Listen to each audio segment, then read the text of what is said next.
Everybody, and welcome to today's Head and Neck Weekly webinar series.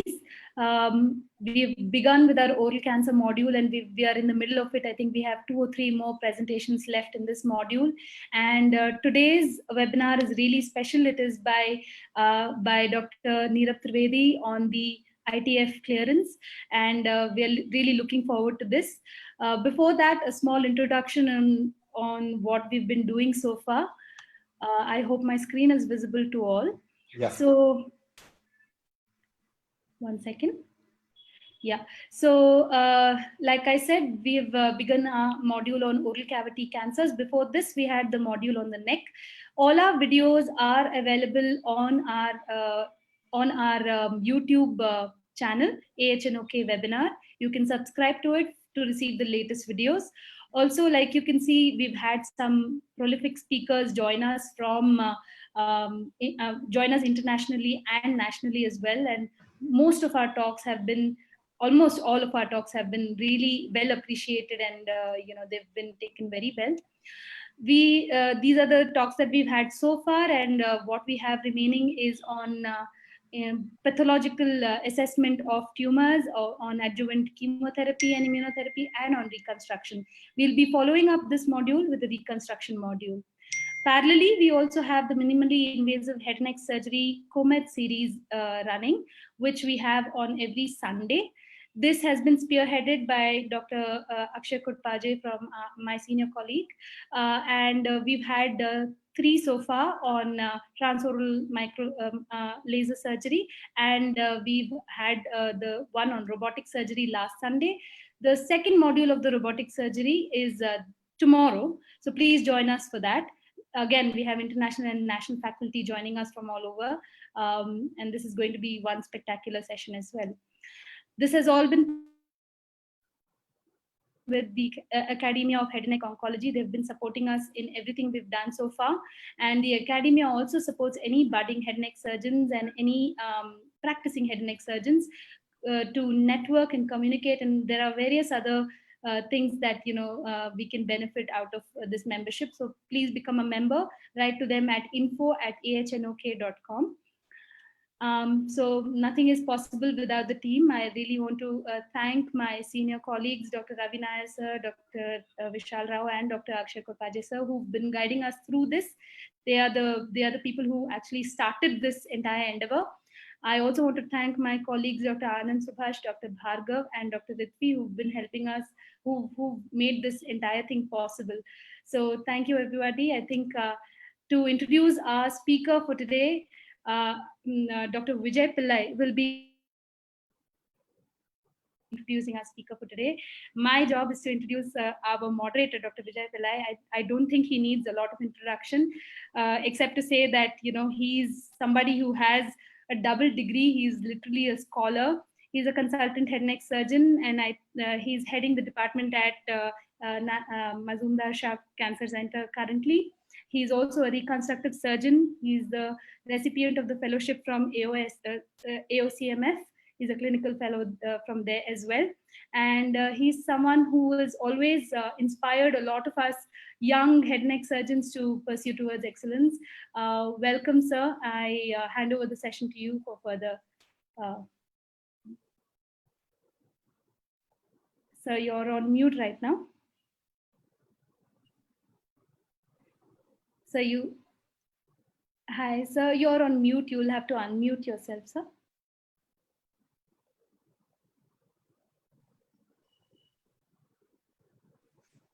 Kindly unmute yourself, sir. Yeah, done. I think you can speak now.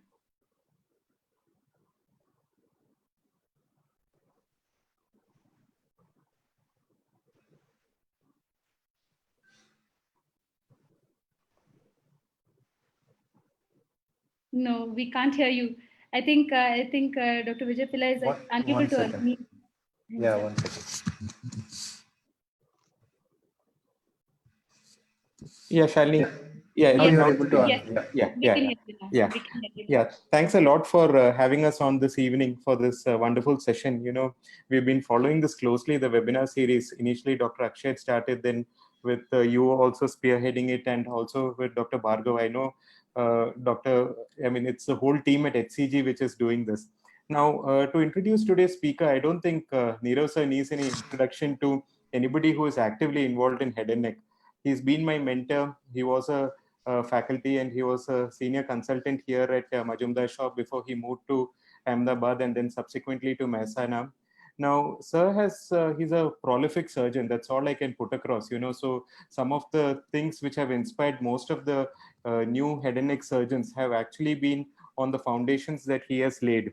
So he's got a lot of other interests other than just active surgery. He's also one of the active proponents of trying to connect across centers who are trying to give cancer care, make adequate cancer care available, connect them across digitally, and make sure that it's all evidence-based treatment that is available. In addition to that, he's got a lot of other excellent credentials. Post his masters at Amrita, he was the recipient of the UICC fellowship, which he had done in both endoscopic skull base and laser surgery. He was the IFNOS Best Young Investigator Award for his work on sentinel node biopsy. He's contributed a wonderful chapter on basically on surgical techniques in head and neck, which I think most of us at our beginning stage, and even now, whenever I go in to do an advanced surgery, I would always like to look at those beautiful photos and the steps. It's put across so lucid that you cannot go wrong. And then in addition to that, he's also very passionate about research. He's a faculty on the Accord group and been on many of the faculty training programs. So I think I don't need to introduce. There's a wonderful session that sir is going to give us all. And I would just like to hand over to sir to give us his wonderful talk. Thank you. Thanks, Vijay, and thanks, Shalini, for all the kind words. I would just say that cancer is not a very good disease, and I think we are all in the same boat trying to contribute as much as possible so that we can make people's life better. So without wasting your time, I'll just start sharing the today's talk. Can you all see the screen? Yes, sir. It's seen now, sir. Yes, sir. Yeah. Okay, good. So today's topic was, infratemporal fossa involvement. How do you interpret the disease, and then how do you plan your interventions? So, how I'm going to structure this talk is, I'll first handle the surgical anatomy, which is very, very important. As we all know that oral cancer is generally managed by surgery. That's the primary mode of treatment. And if you want to do good surgery, you must know the anatomy. Then later on, we have to review the literature and then see how this entire topic has evolved. And at the end, I'll show a small video of actual doing an infratemporal fossa surgery. So all the young people can have an idea about how to approach this area. So let's start with, what is the conventional thinking about infratemporal fossa involvement? So by AJCC staging, oral cancer involving infratemporal fossa is staged as T4B. Now, there are no fixed treatment protocol as of now. Conventionally, majority of patients were managed by palliative intent. Then few of them, all of us, once in a while would address this patient by surgery if we feel that this is a good candidate for surgery. And then recently, people have started using neoadjuvant chemotherapy, or even some centers neoadjuvant chemoradiotherapy, to see if they can downstage the tumor. So the biggest problem is there is no clarity about what is the right treatment approach for this group of patients. Now, as we know that oral cancer is managed by surgery. So the first thing when you want to define or we want to learn about anatomy is to define the area which is inoperable. So that is your primary target. Then you want to see all the critical structure that are important for life, function, and cosmesis in that area so that you can plan your surgery accordingly. And then you also have to factor in certain surgical considerations like access to the area and the bleeding that you encounter during the surgery. So when you look at a surgery in 3 dimensions, because we operate real time and a 3-dimensional anatomy, and you have to also look at from surgeon's point of view. So when we operate this area, the patient is neck extended, rotated to the opposite side. So that's how we have to look at the anatomy. And if you imagine the patient on that particular way, you will know that the lateral area is more superficial. So once you raise the cheek flap, the lateral surface is more superficial, and the more medial you go, it comes posterior and deeper. Same way, inferior is more superficial, and as you go upwards, it's near brain and it's more deeper.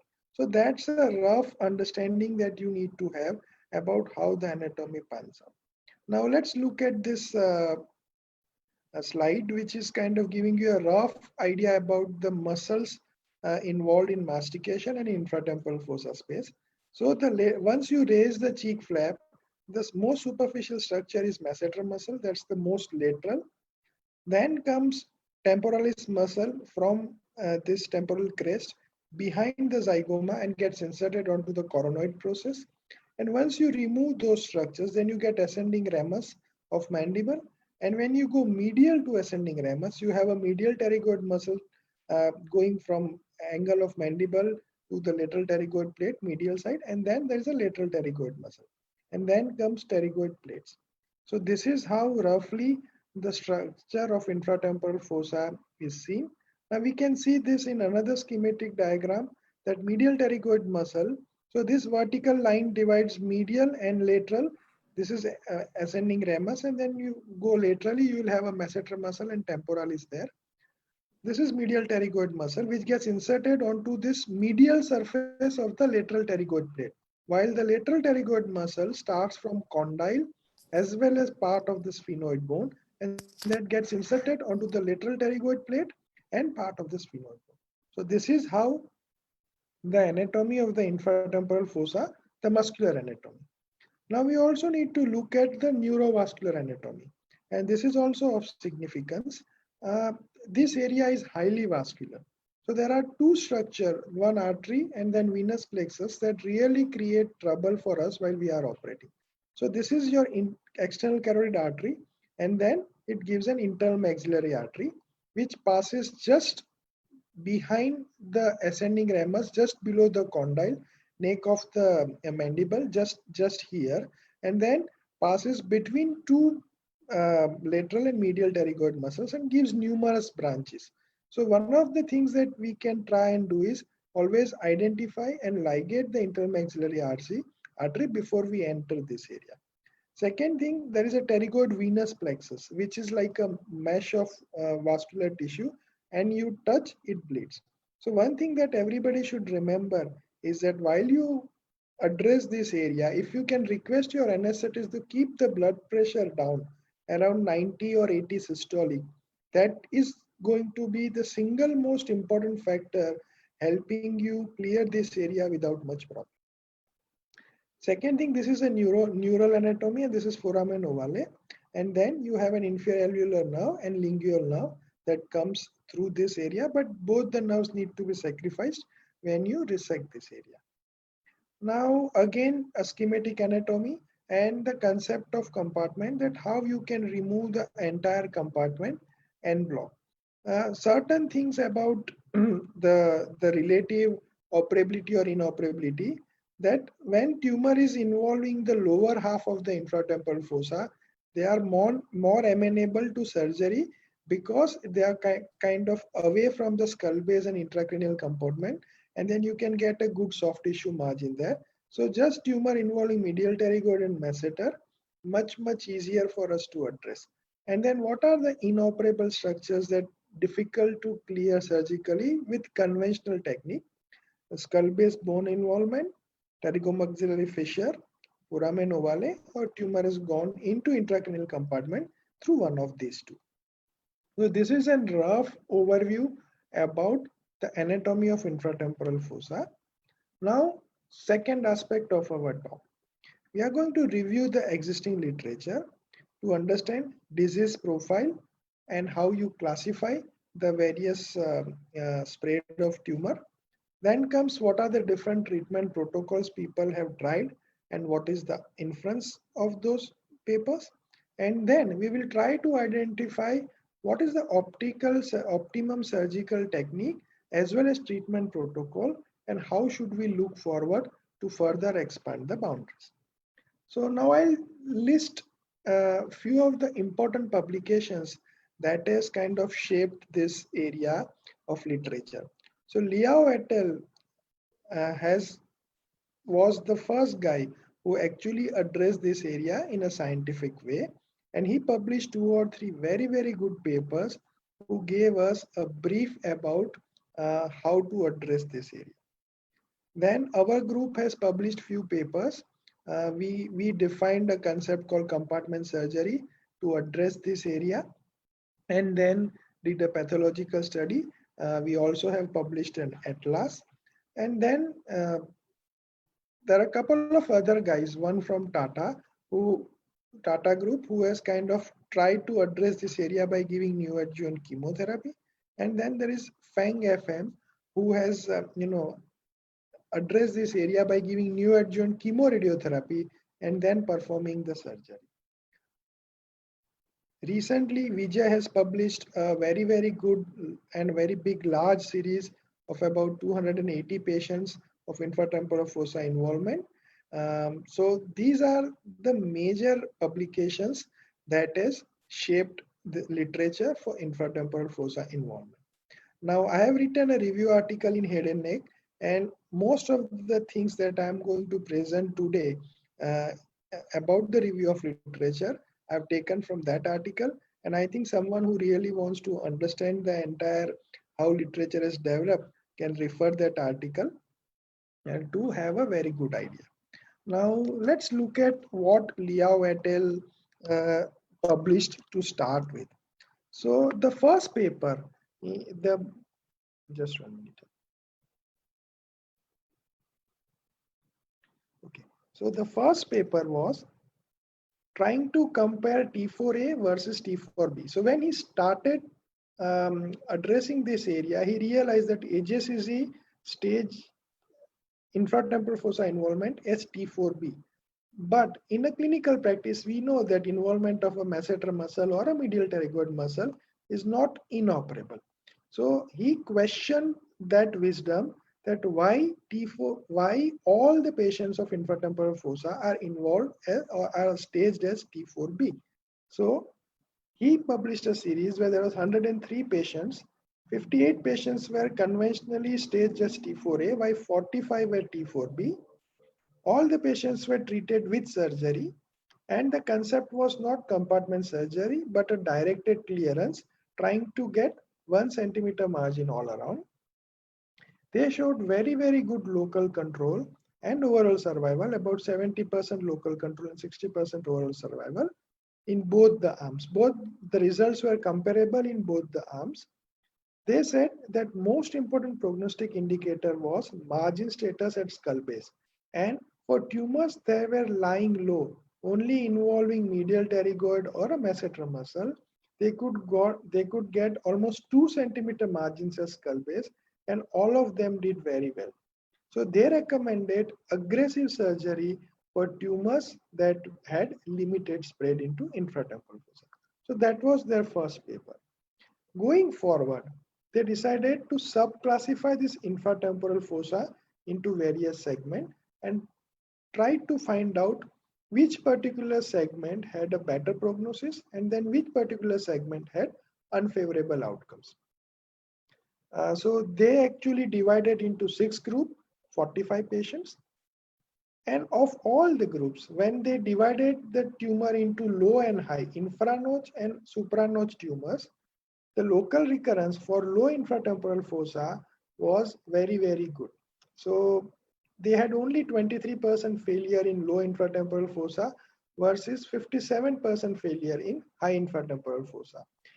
The higher infratemporal fossa group also demonstrated poorer prognostic factors like multiple nodes with extracapsular spread and more lymphovascular invasions and more perineural invasions. They concluded saying that aggressive surgery helps, but in supranotch tumor, they were not able to get adequate margins at skull base, and that's why most of the tumor failed locally. But we have to remember that in their study, out of 45 patients, only 7 patients were of supraanod's tumor.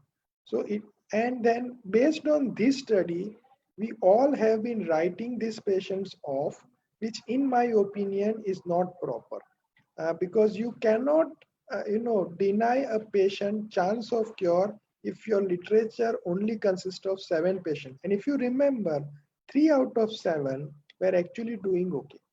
So this is something which we have to keep in mind as we go forward. So to summarize, 2 less patient in supranotch to conclude anything. But one thing was sure from his couple of papers, that infranotch tumor were doing really well if your surgery was adequate. So with this, we move forward and say how you divide low infratemporal fossa and supranotch tumor. So you have to draw a horizontal line from sigmoid notch, and that will contain mostly medial pterygoid muscle and masseter muscle laterally, but some part of lateral pterygoid muscle and lower part of pterygoid plates and maybe lower part of pterygomaxillary fissure. Now then came a paper from Sudhir et al. From Tata Hospital, and what he suggested was pattern of failure for retromandibular tumors. He said that most of the tumor failed locally rather than regionally or distally. Now for tumors with low infratemporal fossa, the outcome was very, very good if your margins were adequate. So one thing you can see pattern from all the papers that were published, everybody was suggesting that aggressive surgery and adequate margin is key to having good outcome.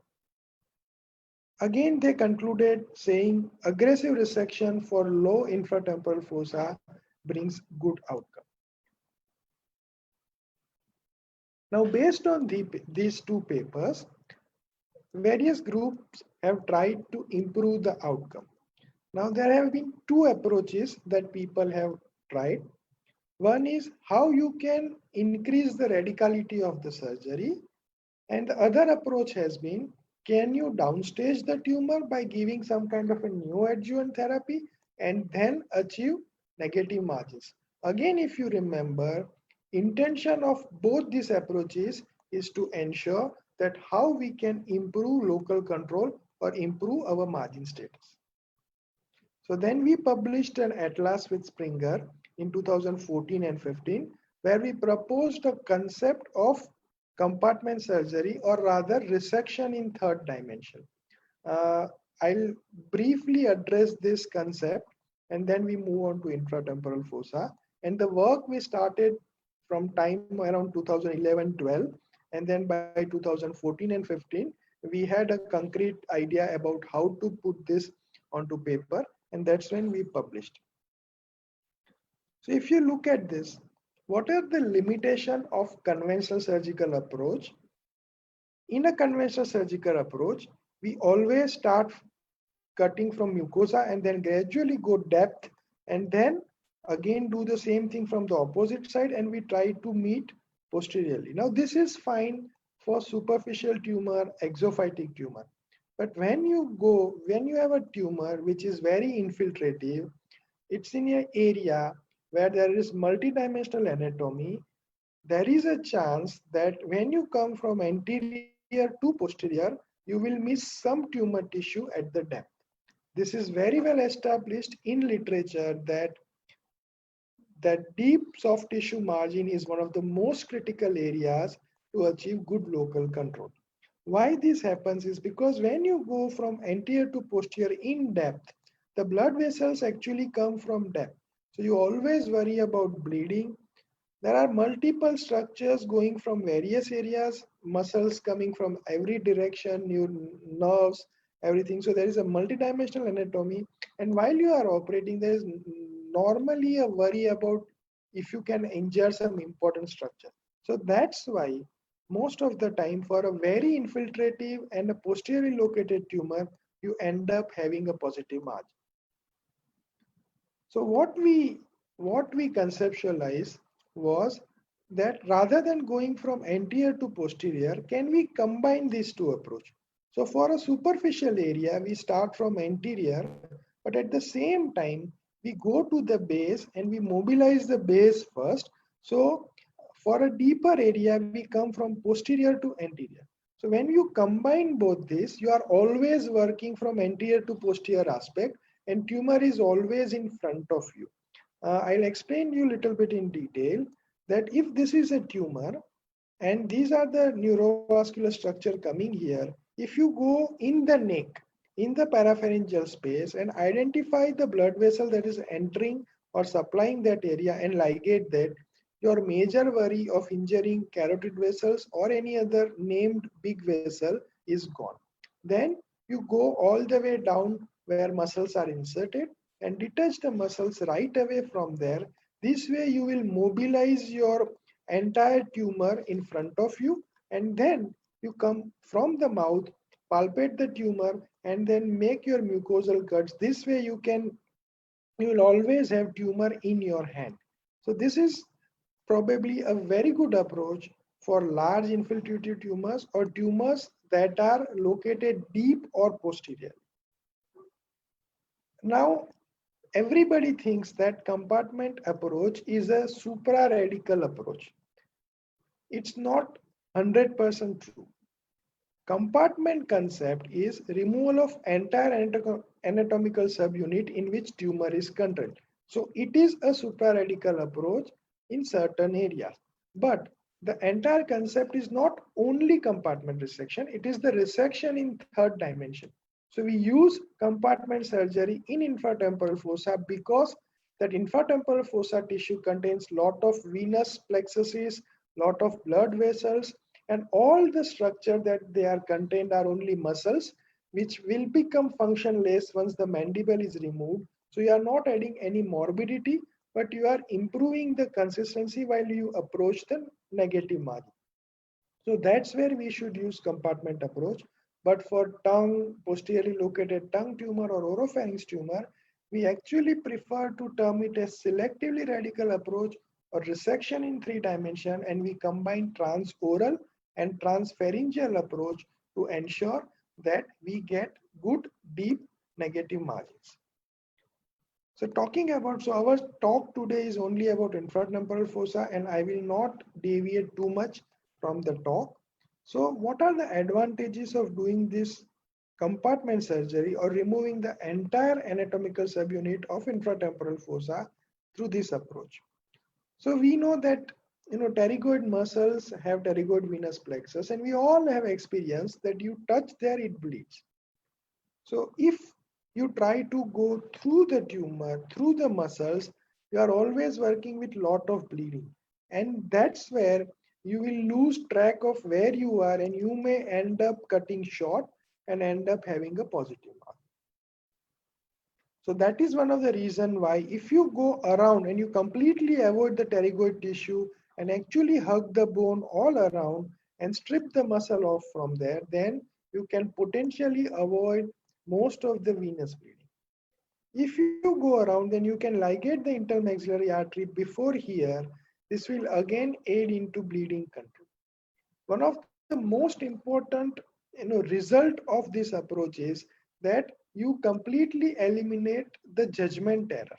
Now, I'm not saying that you can not operate a infratemporal fossa without a compartment surgery, but I would say you really need to be very, very skilled and experienced to pull that off. But if you have a compartment surgery, it doesn't matter if I operate, my colleagues operate, or a fellow operates. It's a standardized procedure. The end result will remain exactly same like this. Because you are coming from one fascia to another fascia to another fascia, hugging the bone, no matter who operates, there may be the elegance in operating may be different, but the end result, which is very important for tumor control, will remain exactly the same. And that is why I strongly recommend compartment approach for infratemporal fossa clearance, particularly for people who are just starting to address this area. Now we published first paper of the technique, and the concept was how you standardize the radical surgery. What we also showed that the post-op complication and functional outcome were exactly the same as if you approach to a kind of non-compartment approach. Pathology also showed that consistently we achieved more than 2 centimeter margins for low ITF, and our local control were very good for that limited, I think 28 or 30 patients, 90%. So the first paper kind of established feasibility of this approach, that it's not life-threatening.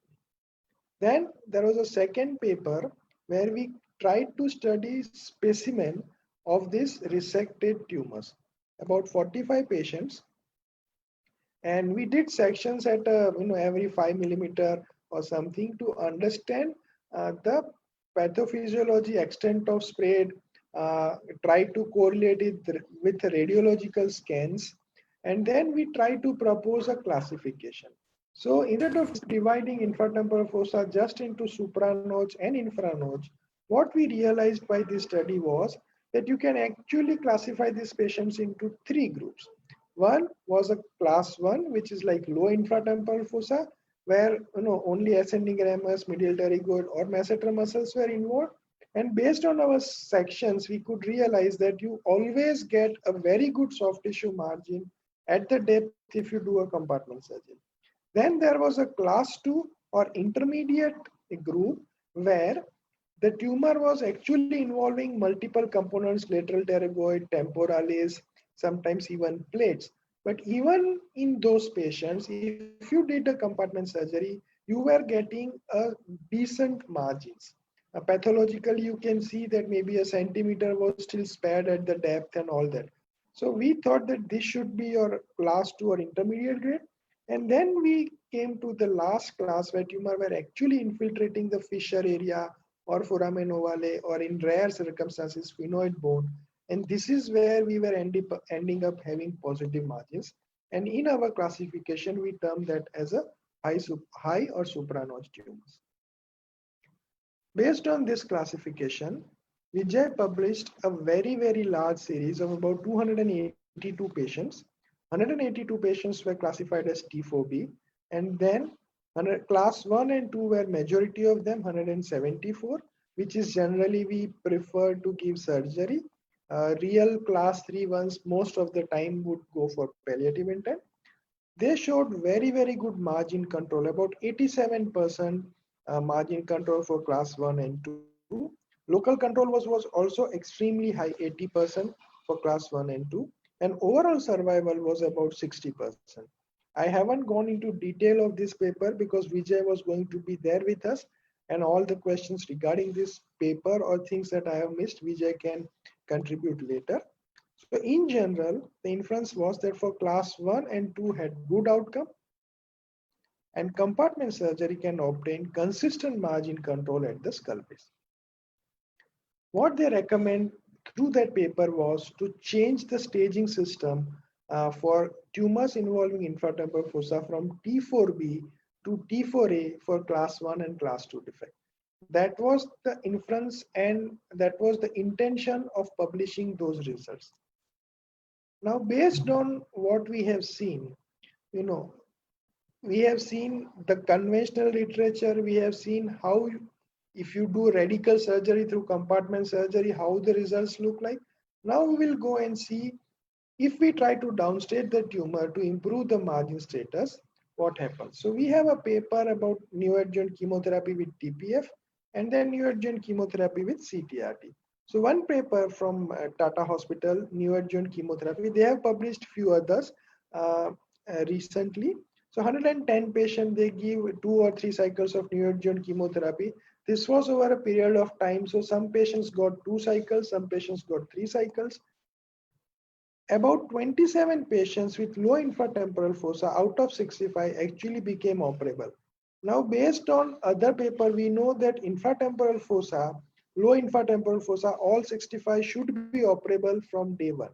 So this is something that is not very clear, but I'm giving benefit of doubt because this is over a period of time, and few patients must have been very early where even low infratemporal fossa tumors were not properly operated.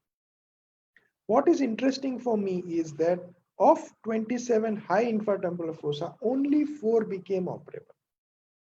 So we all know that tumor that are readily resectable, you are not going to give neoadjuvant chemotherapy to them. You want to give neoadjuvant chemotherapy to those borderline operable or probably inoperable patients in a hope that if tumor shrinks in size, we may be able to achieve negative margins. But if only 15% of those patients become actually operable, then is it really worthwhile giving neoadjuvant chemotherapy? Again, this was one of the earlier papers, and with now 3-drug regimen TPF coming, we need to have many more patients and many more papers to have a proper answer to this. So again, I would just say with the neoadjuvant chemotherapy that it is still an experimental arm. One thing I will say is even if you give neoadjuvant chemotherapy, your surgery should not change. Your surgery, radicality of the surgery should remain the same, and probably for a standardized purpose, we may be able to address that with a compartment surgery. Now there is another very interesting paper from Fang et al. What they did was for 80 patients, they give neoadjuvant chemoradiotherapy. This is a very, very toxic treatment, but they have a very structured center with all high-end facility, and they tried to pull this regimen off. So about 65 of 79 patients had some kind of response. About 50% of supranucleus tumor actually were converted to infranucleus tumor, and they operated them. So out of those 65 patients, 33 patients underwent radical surgery and 32 patients were on chemotherapy. So the patient opted if they wanted to do surgery or they wanted to be on a maintenance chemotherapy. And they concluded saying results were significantly better in patients who underwent radical surgery after neoadjuvant chemoradiotherapy. Their seriously major complication rate was 12% where the flap failed or there was a disastrous complication post-op, but overall morbidity was 24%. Now the results are really encouraging, but we really have to tailor our resources and our overall environment, our patient population, that a very toxic upfront CTRT followed by radical surgery, how many centers can pull that off and without much morbidity or mortality. And at the same time, we only have one paper regarding this. So we have to produce more literature to be able to adapt to this kind of approach. So to summarize, I will say, if you look at all the paper, the key thing is aggressive surgery to improve the outcome. Margin control at the skull base is one of the most important aspects if you want to achieve good outcome. Now we all agree across board that low ITF or class 1 tumors, they do very well with appropriate surgery. So I think there should be a concentrated push towards changing the staging status from T4B to T4A. And Vijay and Moni sir has published this paper to really push that claim. Then there is class 2, where you have intermediate infratemporal fossa. To put it mildly, I will say that this group is actually supranotch but low supranotch tumors.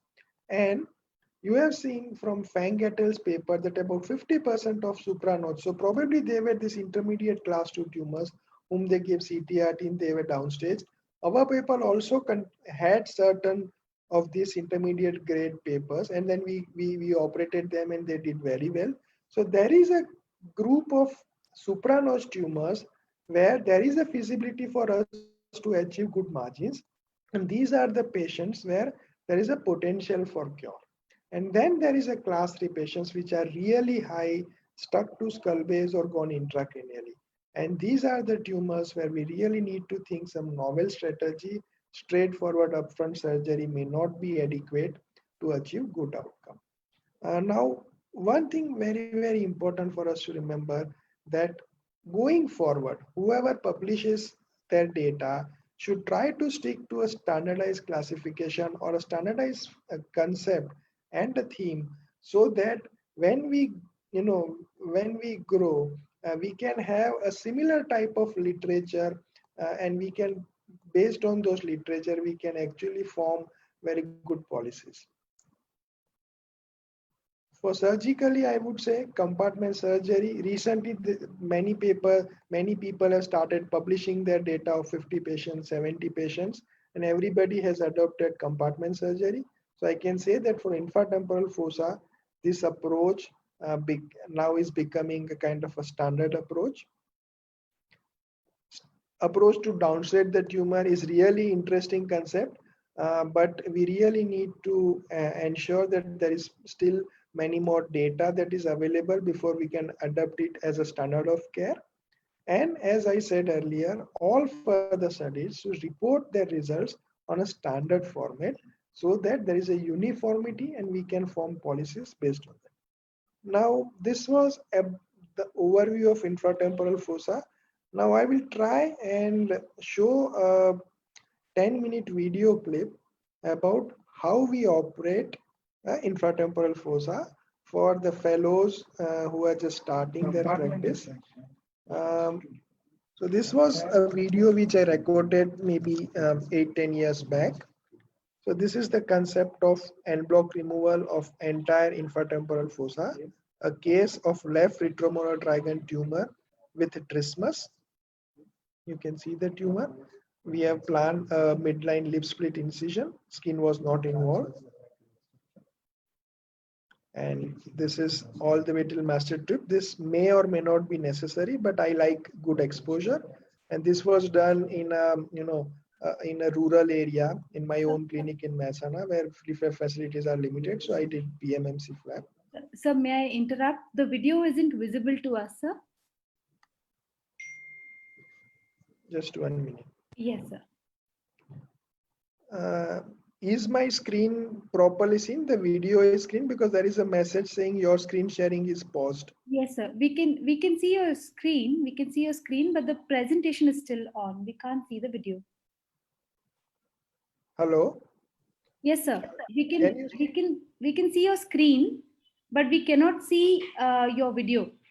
Okay, so I'll just just 1 minute. Huh? Yes, sir. I'll reshare the screen.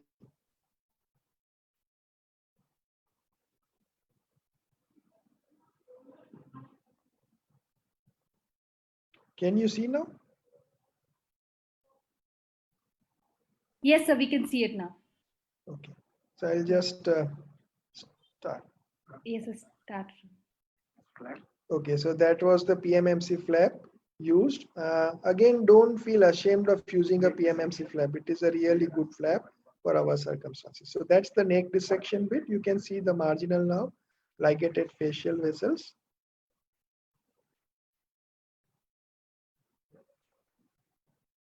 That's your level 1A and 1B clearance.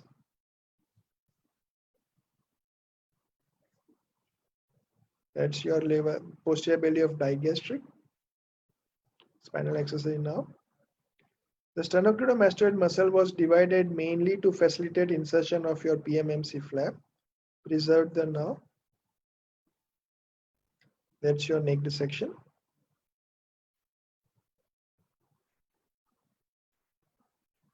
This video was recorded about 10 years back.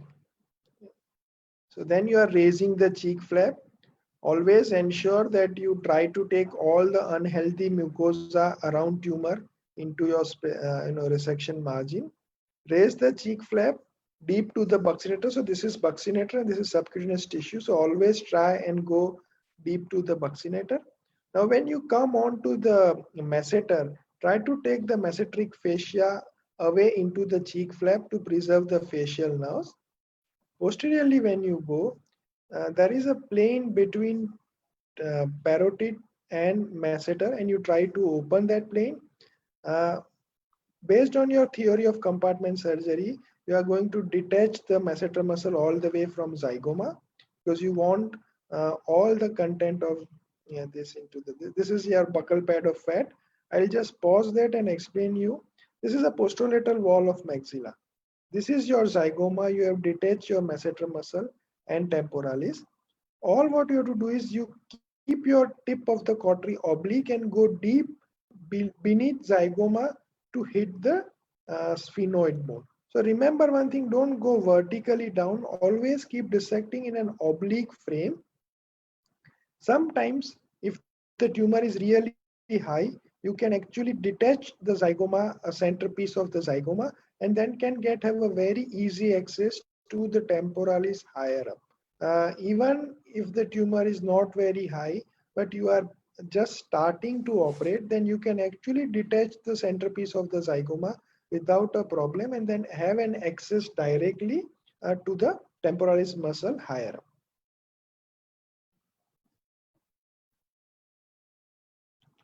So this is a plane between, you can see this is parotid tissue and this is masseter, and you can open up a very nice plane between these two. This way you will be able to take the entire masseter muscle into the specimen. And when you do dissection in the facial plane, you know, the dissection most of the time is very, very clean and easy. This is your ascending ramus and subcondylar area. I am trying to release the stylomandibular ligament here.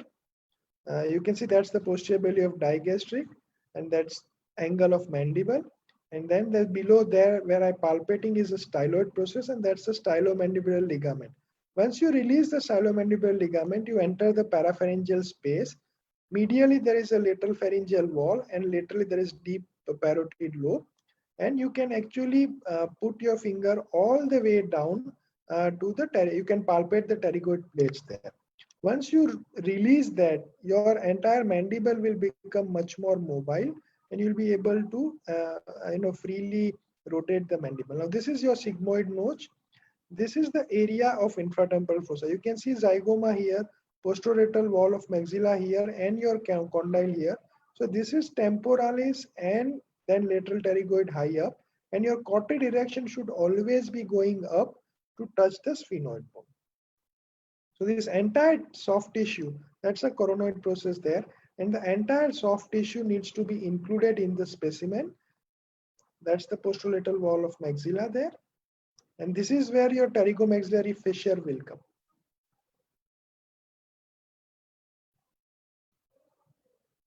That's your sigmoid notch. So again, I'll show you that where you are here, once you cut it, your dissection should go upward straight here to the anterior aspect of where condyle is getting connected to the sphenoid bone. It's very easy to reach here, and you will completely bypass the lateral pterygoid muscle and directly hit the skull base. From there, you will be able to tease off the tissue completely. So now you can make your mandibular cuts.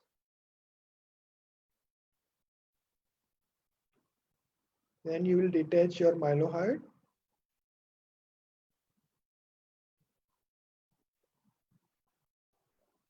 That's your mylohyoid.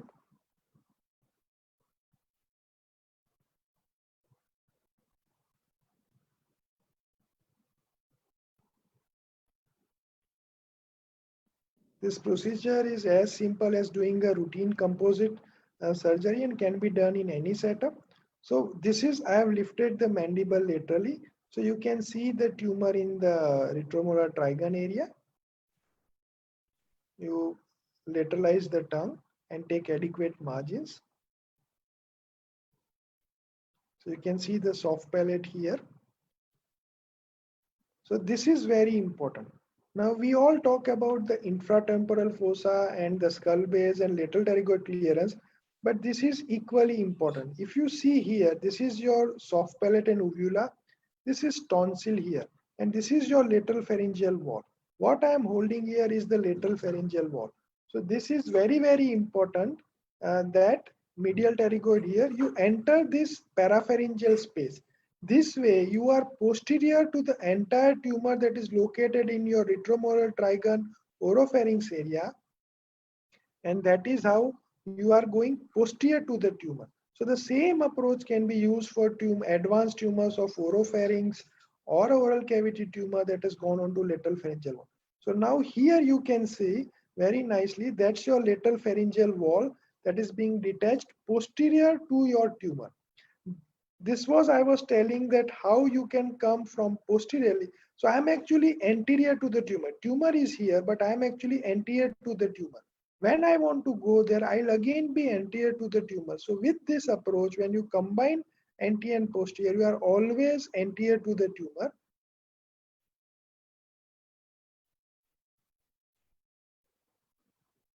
So that's a lateral phase. So now this is a very good anatomy. This is medial pterygoid muscle. This is your deep lobe of parotid. This is somewhere where you have styloid process. This is your lateral pharyngeal wall, which we partly detach.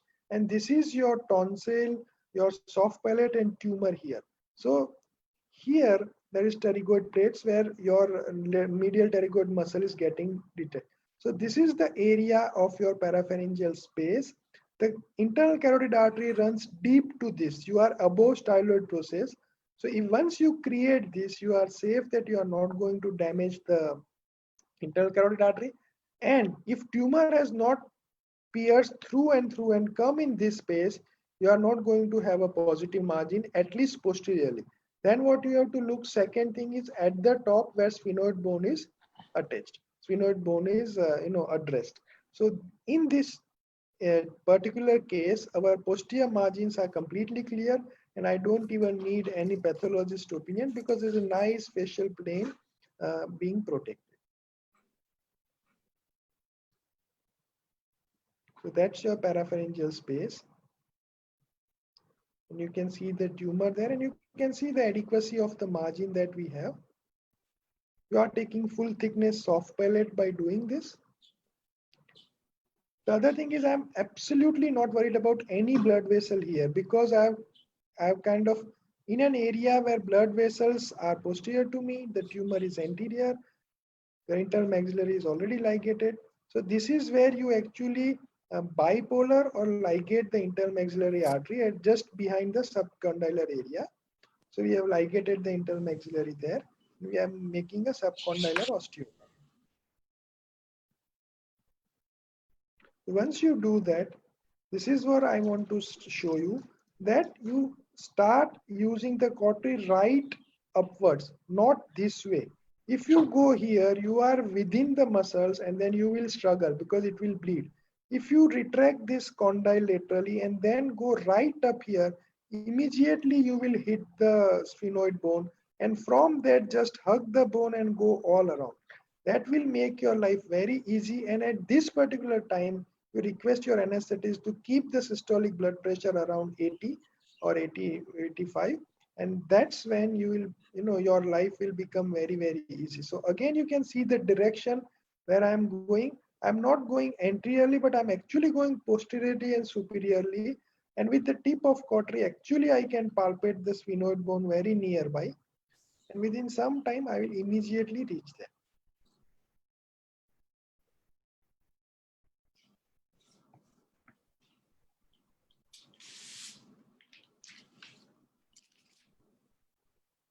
Just because my blood pressure is very, very low, patient's blood pressure. So you can see the skull base here. Very nicely you can see that we have detached this mandible and very clear sphenoid bone. Once you hit here, it's very easy. You stay right onto the bone and detach all the soft tissue that is attached there and gently go anteriorly.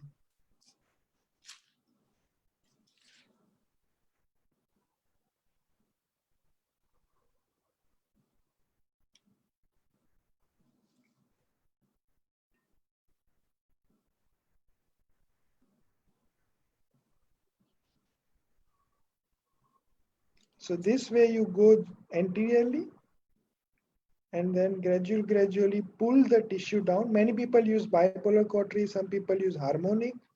But as I said earlier, this is like performing a straightforward composite surgery. And if you have a decent monopolar cautery, you should be able to do that. One important aspect is when you reach foramen ovale, it will bleed. So you can see the bone wax here. The only way to control bleeding from foramen ovale while you are operating is if you can put a bone wax there and control. This is your posterolateral wall of maxilla. This is fissure. So two areas bleed. One is pterygomaxillary fissure and one is foramina ovale. So if when you are coming from posteriorly, if you are staying actual high up, then you will avoid bleeding of foramina ovale, while you can completely separate your soft tissue from higher up.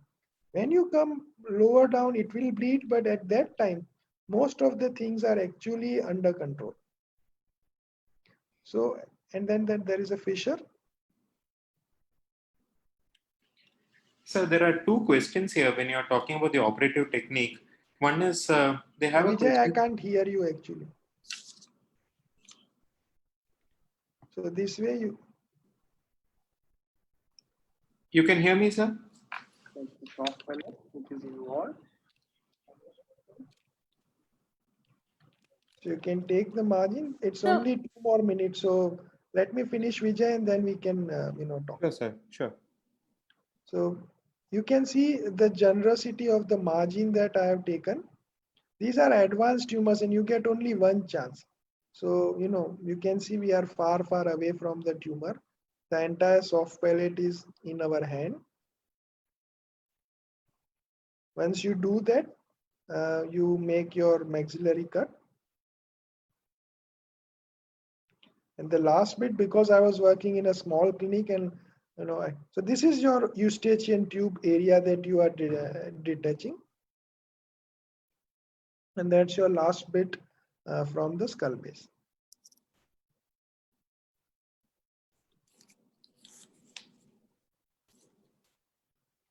So this is, I can show you the skull base anatomy.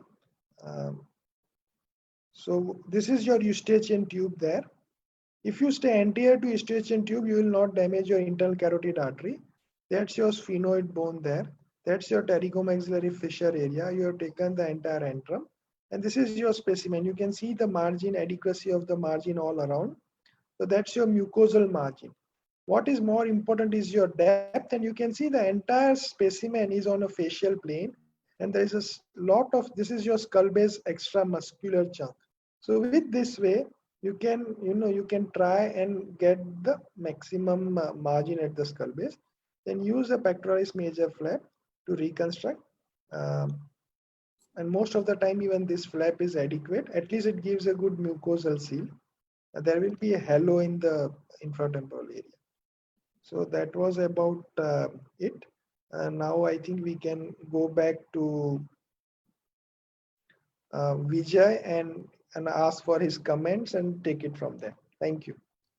Yeah, thank you, sir. That was really a wonderful presentation on ITF anatomy approaches, what is the current literature, and what is the surgical approach. So we have a couple of questions from the audience.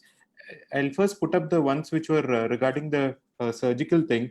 So one of the questions is, when you're dividing the zygoma, you said that in some cases you would want to even divide the zygomatic arch. Would you have any particular way in which you would be protecting the zygomatic branch and the upper facial branch of the nerve? So see, I will tell you certain things. Number one, zygomatic branch of facial nerve is important, but it is not as important as achieving negative margins.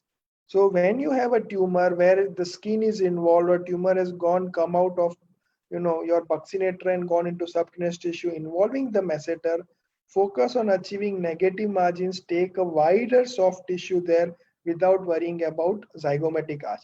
That was not the case in this area where I in this case which I showed the video. So in these type of cases, what you do is you stay right onto the muscle and take the masseteric fascia in your flap.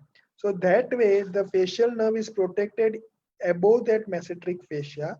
And when you come onto the zygoma, same way when you are detaching the masseter, you hug the bone and then take the entire periosteum and the fascia above, so that you get a piece of zygoma, and then you can just make the division. So this way you should be able to preserve the facial. But again, I will tell you, do not compromise exposure or the resectability, while these are very advanced tumors and you get only one chance. So don't worry about that eye branch of facial nerve too much. If the tumor demands it to be sacrificed, do it. Okay, sir. And similarly, a question like, is there any particular reason why you would want to preserve the condyle? I mean, when would you go for a disarticulation when would you want to preserve the condyle? Okay. So again, see, that's just a technical thing. If you do a subcondylar osteotomy and go anterior to condyle, it's technically easy to hit the sphenoid bone. Uh, so that's the reason. But otherwise, there is no advantage or disadvantage of either of two. It's just a personal choice. It's technically easier. So, would you remove the pterygoid plates in your complete ITF clearance, or would there be any particular, like if you have divided them, like how you have divided as a class 1, 2, 3, would you routinely resect the pterygoid plates? No. So, see, I will tell you, we do infratemporal fossa for tumors that are actually located in retromolar trigon involving maxillary tuberosity or even posterior upper alveolus, as because you want to have a good chunk of soft tissue at the depth. So in that case, if tumor is far away from the pterygoid plates in the scan and you are only doing infratemporal fossa so that you can have a good margin cover at the depth, then you can strip off both the pterygoid muscles from the plates. But if the tumor is really close to the plate or involving the lower half of the plate, you just take the pterygoid plates in your maxillary cut. It's actually easier to take the plates rather than preserving the plate and stripping the muscle off the plate. So there's also a question about in case of high.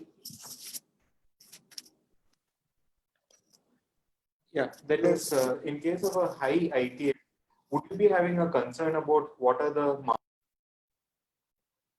Vijay, I can't hear you. Sorry.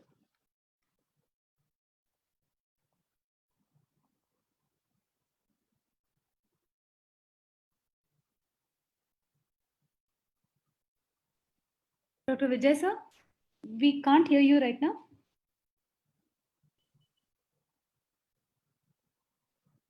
Okay. Shall Okay, we yes, sir. While we wait for Dr. Vijay to join us, I'll just ask you the remaining questions, sir. So one of the questions that was asked was that most of the cases involving the ITF are, they involve the skin, and also while resecting them, there's a lot of bleeding. So how do you tackle and manage that? See, skin is like any standard your composite resection. You always, so what I do is I always palpate the induration, then take about a centimeter or a 1.5 centimeter margin all around the skin. You approach that. One of the easiest way of controlling the bleeding while you are operating is you ask your anesthetist to keep the blood pressure low, and then if you know the anatomy well, from where your internal maxillary comes, how you can actually hug the skull base sphenoid bone and go around the pterygoid venous plexus, then I don't think there is any problem in controlling the bleeding, because your internal carotid vessel is behind the, there is a fascia there and there is a styloid process there. So I don't think much of the bleeding. And even recurrent tumors, if you understand the anatomy really well, then should not be a problem. In recurrent tumor, I'll only suggest one thing, is try to enter the area which was previously not operated. So most of the time you get a recurrent ITF because someone did a surgery lower half and left the upper area just like that.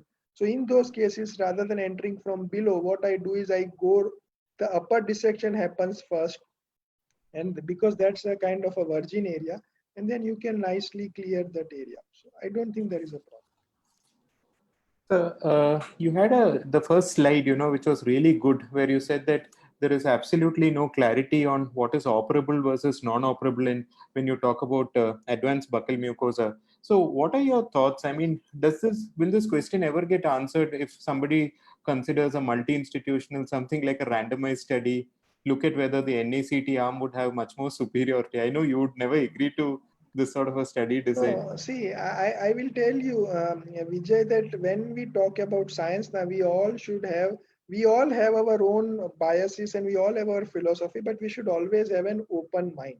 Okay. This buccal mucosa and advanced buccal mucosa is an Indian disease. And now, unfortunately, in our country, there are organizations like HNCOC through FHNO and all that who are trying to do collaborative studies, but to have a real good randomized trial, involving multi-center studies with this kind of advanced tumor. I have personally tried, but I think it's going to take time. What I can tell you is that many people, uh, as a routine, now approach either these areas by giving neoadjuvant chemotherapy followed by surgery or direct surgery, like what we offer. I think what we should do is we should record the data properly, and even decent sized large scale retrospective studies can also give us a fair idea about what is working or what is not working. I am not against giving neoadjuvant chemotherapy. All I want to say is your adequacy of surgery. Neoadjuvant chemotherapy is not substitute to a good and adequate surgery. So whatever you do, it's very, very important to ensure that your technical dissection and your adequacy of margin is properly maintained. In this today's world, we all stress too much about your statistics and data and survivors and p-values and all that. But I'll tell you, as a surgeon, when you are operating, the most important thing is how you get the tumor out with the negative margins all around. If you do that, most of the time your patient will do well. So just having said that, I mean, you said that in Liao's paper, when he looked at the initial classification of ITF, he said that there was a 2 centimeter margin. Now, in your experience, when you do all the high ITF ones, which go right up to the pterygoid plate, of course, I know you even clear the fissure in many cases. What would be the margin constraint there? What is the margin that you're looking at? Would you then even recommend adjuvant chemoradiation, or would you be happy with just adjuvant RT? So, see again, for very advanced tumors, and when you talk about skull-based tumors, not only infratemporal fossa, but NTS skull base or lateral skull base, your margins will always be in millimeters. It will never be in centimeters. And what you are actually looking at is actual negative margin. Now, that may be only 2 millimeter or 3 millimeter. Our aim is to remove the tumor without any residual cancer cells in the body. So how I look at it for infratemporal fossa is, when I said operability or inoperability, if tumor has gone through foramina ovale into intracranial compartment or through pterygomaxillary fissure into intracranial compartment, and your CT scans or MRI scans is showing there is an enhancement in the intracranial compartment, I know that only from below I cannot achieve negative margins. And if I really want to address that area, I need to combine through craniofacial approach, which is again not going to give you good results in most of the things. So I look at scan, and what I look at is I very critically look at pterygomaxillary fissure area, the sphenoid bone, and foramina ovale.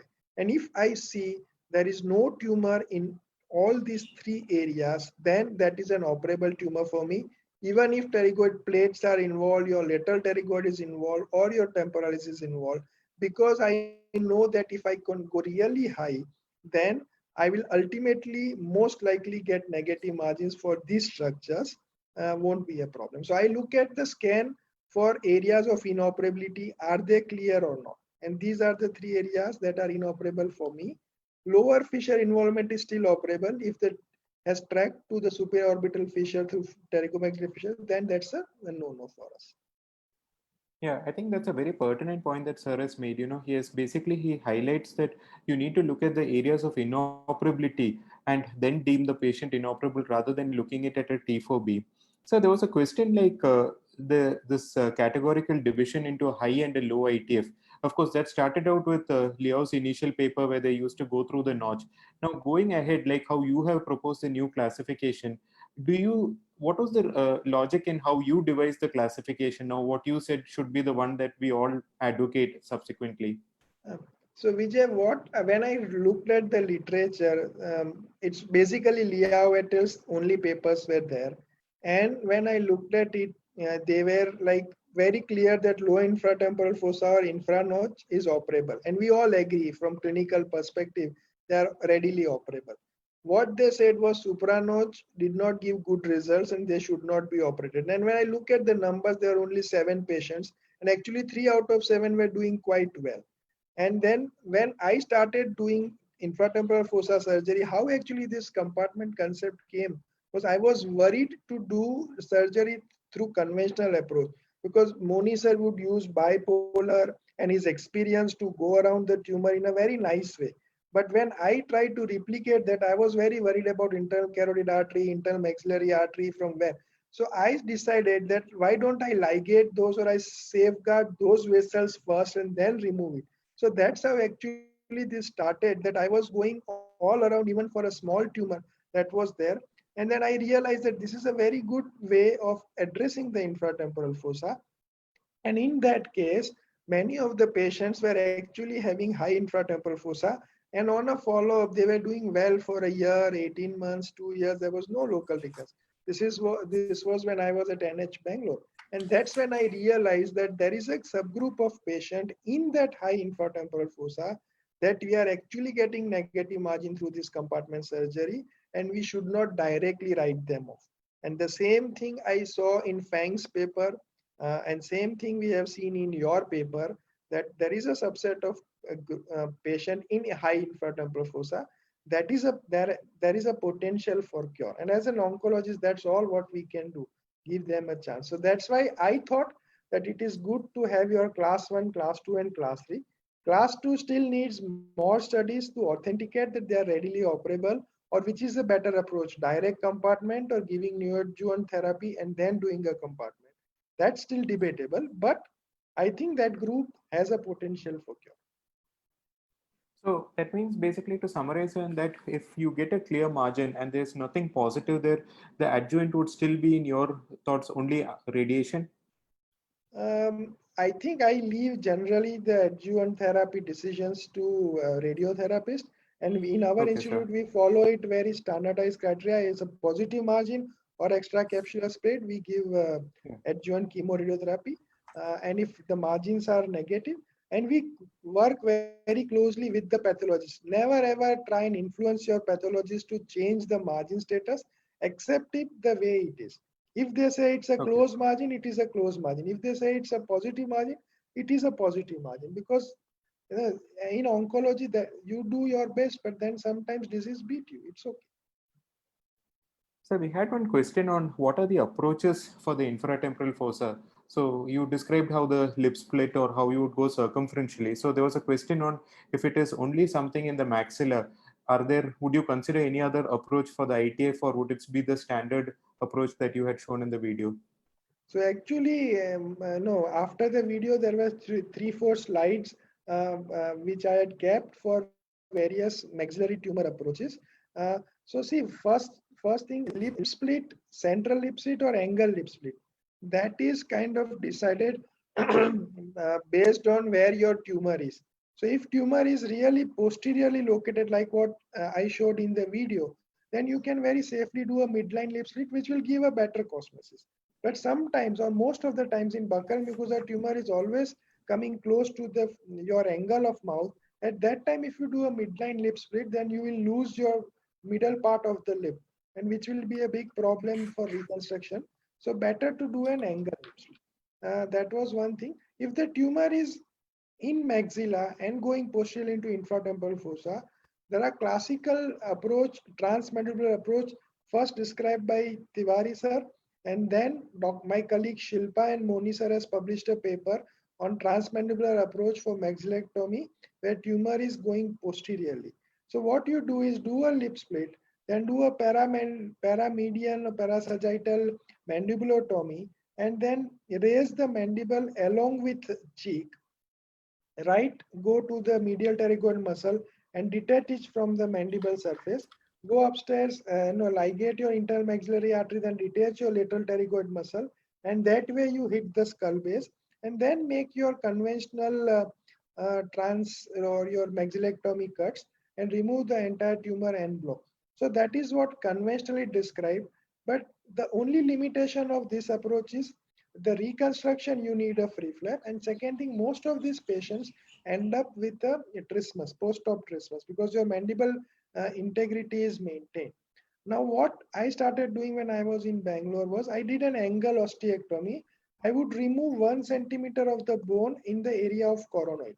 So I'll not do a mandibulotomy here. I'll raise the cheek flap and just remove that centerpiece of the coronoid process through and through. So it's like a small segmental mandibulectomy. and then do the entire process as I have shown in the video. This way, you do a maxillectomy with complete infratemporal fossa clearance. There is a mandibular fracture, so there is no trismus post-op. You can slot in PMMC through that gap, so you don't always have to do a free flap.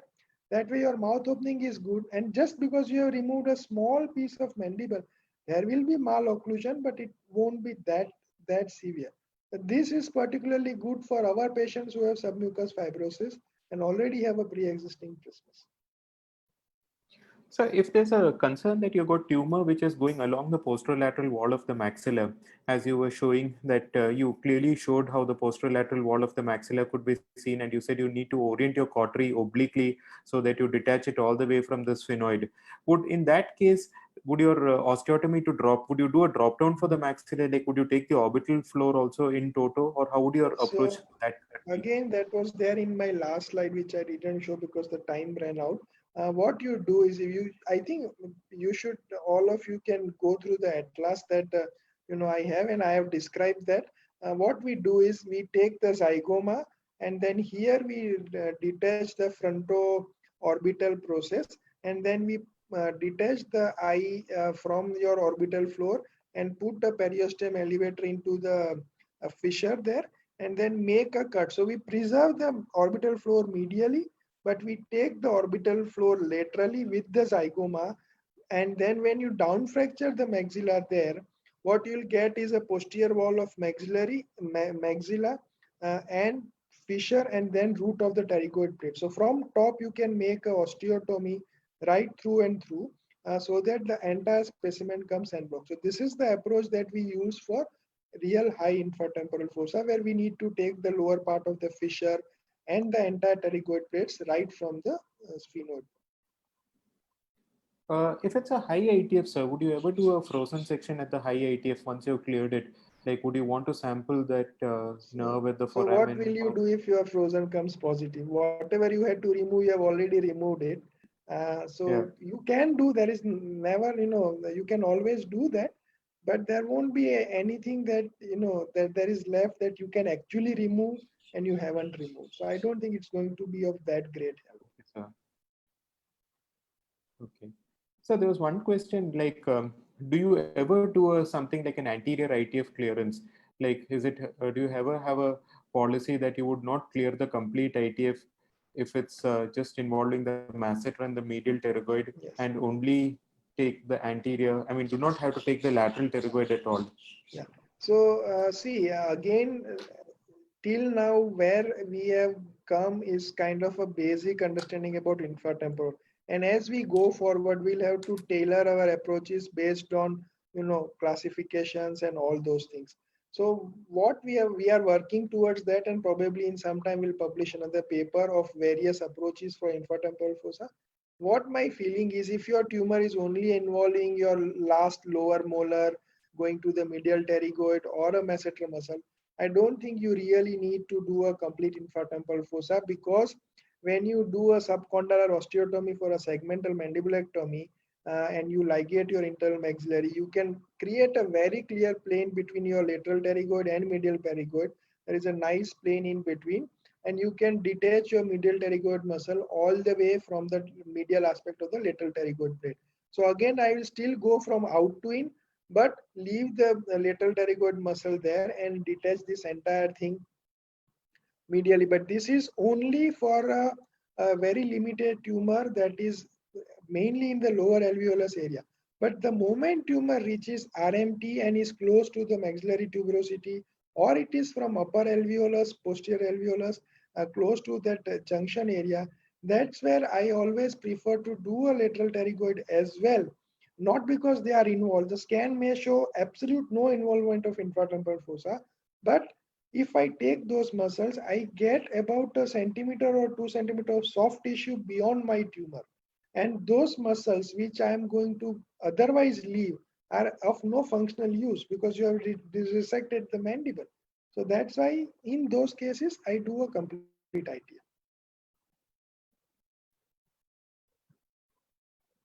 Vijay, your voice is not coming.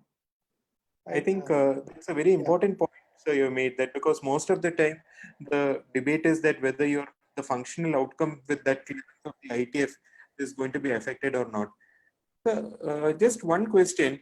What is your experience been on when you're reconstructing these big ITF defects using a PMMC? So we had a question from the audience asking, with a PMMC on the soft palate, how do you reconstruct it? I completely agree with the suggestion that PMMC may not be an ideal choice when you have resected lateral pharyngeal wall, half of the soft palate, and maxilla. I completely agree that ALT is the standard of care if you really want to reconstruct a defect that involves part of the soft palate and lateral pharyngeal wall. But you also remember that not all the cases we will actually remove this much of soft palate. And many of the ones which are kind of more lateralized, you will just do either an upper alveolectomy or sometimes even that is not done and stripped off. In those cases, PMMC does a very good functional job. You cannot, so ALT, you will be able to replace even the infrazygomatic hollow by taking a large ALT and doing a deepithelialization. Dr. Vikram has done a lot of work in that. So ALT definitely is your first choice. But I would say if you don't have a facility for ALT, then do not worry, do a PMMC. It will drag away from your soft palate. But if the mouth opening is good, you can always put an obturator, or patient will have some nasal twang or nasal regurgitation as a part of morbidity following treatment for advanced tumors. But don't deny patient a surgery if you cannot do an ALT. That's the summary. If you have an option, ALT is a better choice than PMMC when the soft palate is removed. So I think we don't I mean, you summarized the whole thing about ITF anatomy, the approaches, and what are the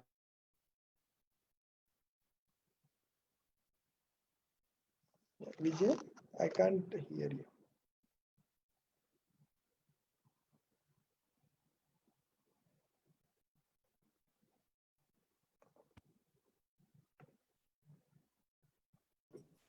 would there be any points that you would actually want to get across to the audience who are actually beginners in the surgery for advanced GP sulcus?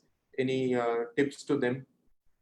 I think what I would say is that as a surgeon, the first thing that you learn is good surgical concept and technique. And I think, go all around, learn the anatomy well, spend some time with people who do this regularly. And our fellows regularly do this procedure in our center. I don't even get scrubbed now. So if those people can do it, I am pretty confident that everybody can do it. Learn the surgical technique properly. That is the most important thing in any surgeon's life. That's the only thing that I say. Maybe Vijay, you have done a lot of work in this area, so maybe you can also summarize. Yeah, I think I can't add on more to your points, sir. I think you've taken out everything there. So there are just two questions. Have you ever had any experience with a dural tear and a CSF leak when you resected the pterygoid plates, and what have you done? Yeah. And do you ever consider a maxillary swing for any of these cases? Okay. So fortunately, with God's grace, I didn't have to face dural leak now.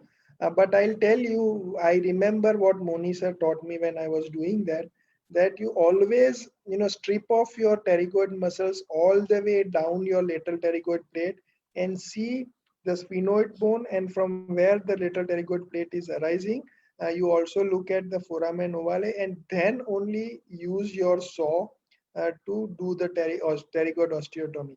If you don't see it that way and you really go high up, then you may end up having a dural tear or entering the middle cranial fossa. So I always remain, even now, I remain very, very careful while I use my saw, and I always strip off the entire structure down and then do the thing. And that is number one.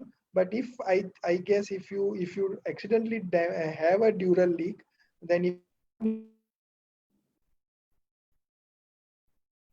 thing is to use take some fat and muscle, nibble out the bone around that dural tear and maybe expose little more of a dura. Try and push those fat and muscle there. If you have that gel, then you can use that. And once you seal that area with whatever soft tissue that you have, then maybe you can consider putting a lumbar drain. That's one thing. Second thing about that maxillary swing. So maxillary swing was, mainly done for nasopharyngeal carcinoma, for assessing the nasopharyngeal area. Now, most of our tumor that we see comes from oral cavity. So there is a broad dictum that if your tumor starts below occlusal plane, then transmandibular approach is better. And if your tumor starts above occlusion plane, then you can consider doing a maxillary swing. Now, advantage of transmandibular approach is that when you come from below, you have your carotids and all the planes are under your control. So you are seeing it and then you are attaching. You could see the eustachian tube. So the same approach can be used for resection of nasopharynx tumors, also recurrent nasopharynx tumors that need surgery. So I do the same approach. I have not done maxillary approach since I have come back and not working with Moni sir, but to summarize, I would say oral cavity going into infratemporal fossa maxillary swing is absolutely not indicated because your tumor starts below occlusal plane. Only for recurrent nasopharyngeal carcinoma, you can consider doing a maxillary swing. But I would, from my experience, I would say transmandibular approach is much, much better. Okay, sir. So there's one question on what is the suggested reading. I mean, other than, of course, your textbook on the three-dimensional approach to surgery gives a very good, excellent detailing of all the surgical steps. Anything else that you would recommend to the audience and the participants? For this infratemporal fossa, I think people should read all the literature that I mentioned so that they will have a very clear idea about how the literature has developed, what various authors were thinking when they were adopting different strategies. That's to understand the concept. Surgically, I think there are, you can use my atlas. There is a Moni sir's atlas as well, where there will be, sir would have addressed infratemporal fossa. And then I would also say that maybe you see some videos and all. The best learning is when you go and assist someone, you spend 5-6 hours with someone operating and then you know all the nuances and at very particular area. So I would personally recommend going and visiting someone who is regularly doing this and spending, doing some few cases together. That would be really good. Yeah. Yeah, that's very true. So, I mean, we really enjoyed you seeing how you clear the ITF and you make it look so easy, and especially for all these advanced tumors. I think that's most of the questions covered. So, if I can have Dr. Shalini, would there be anything more that I would need to add on here? I think Sir had made an excellent presentation and made it very clear that how important surgery is for ITF clearance. He has also, I think, extensively debated upon what the role of NACT is and how we need to look at this in a future perspective about how evidence can be generated from all the centers which do ITF clearance. And I think the most important thing what I liked in his presentation was how he said that, it probably needs to be brought down to a lower stage. But downstaging here has a very important role. So I think if I can just hand it over back to Dr. Shalini, and thanks a lot, sir, for this wonderful presentation and taking time out. Thank you, Vijay. Thanks. Thank you so much, Dr. Vijay Pillai, sir, for moderating the session so well. Thank you so much, Dr. Neeraj Trivedi, sir, for such a lucid lecture on the ITF clearance. I'm sure not many doubts will be left in the minds of the postgraduates, and this is something that you do not find in such great detail in textbooks. So thank you so much for covering this topic for us. Thank you to the audience. I think they came in big numbers today, and we are also streaming live on Facebook, and this will also be put up on YouTube on our channel, so please follow that. Join us next week for more such presentations, such great presentations. Thank you so much, Dr. Neeraj Trivedi, once again. Thank you very much. My pleasure. Thank you very much. Take care. Thank you, sir. Bye.